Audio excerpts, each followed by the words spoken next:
संगमनेर तालुक्यातील झरेकाठी चणेगाव परिसरात संध्याकाळी 7:30 अचानक आलेल्या जोरदार वारे व पावसामुळे झरेकाठी परिसरात गहू पिकाचं मोठं नुकसान झालंय। या निसर्गाच्या लहरीपणामुळे शेतकरी पूर्णपणे हवालदिल झाला असून हातातोंडाशी आलेला घास हिरावला गेल्याची भावना व्यक्त होते।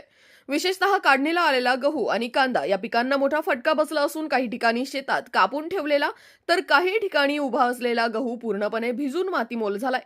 टोमॅटो आणि कांदा पिकामध्ये पाणी साचल्यामुळे ते सडण्याचा मोठा धोका निर्माण झाला असून शेतकऱ्यांचे भांडवलही निघणे कठीण झालंय। आधीच विविध समस्यांनी ग्रासलेल्या बळीराच्या समोर या अवकाळी वाऱ्याच्या पावसामुळे आता पोटापाण्याचा प्रश्न उभा राहिलाय। या धक्क्यामुळे संपूर्ण झरेकाठी परिसरात चिंतेचं वातावरण निर्माण झालंय। या पार्श्वभूमीवर शासनाने आणि प्रशासनाने परिस्थितीचे गांभीर्य ओळखून नुकसानग्रस्त भागाचे तात्काळ वस्तुनिष्ठ पंचनामे करावे अशी मागणी जनसेवा युवा मंचच्या सदस्यांनी केली आहे। पंचनामे करण्याबाबत झरेकाठी येथील शेतकरी व जनसेवा युवा मंचचे सदस्य आज अहिल्यानगर जिल्ह्याचे पालकमंत्री तथा जलसंपदा मंत्री महाराष्ट्र राज्य सन्माननीय डॉक्टर राधाकृष्ण विखे पाटील यांना व संगमनेर तहसीलदार साहेब यांना गहू पिकाचे पंचनामे करण्यात यावे असे निवेदन देण्यात येणार आहे। राष्ट्र सह्याद्री न्यूज साठी प्रतिनिधी सोमनाथ डोळे, झरेकाठी।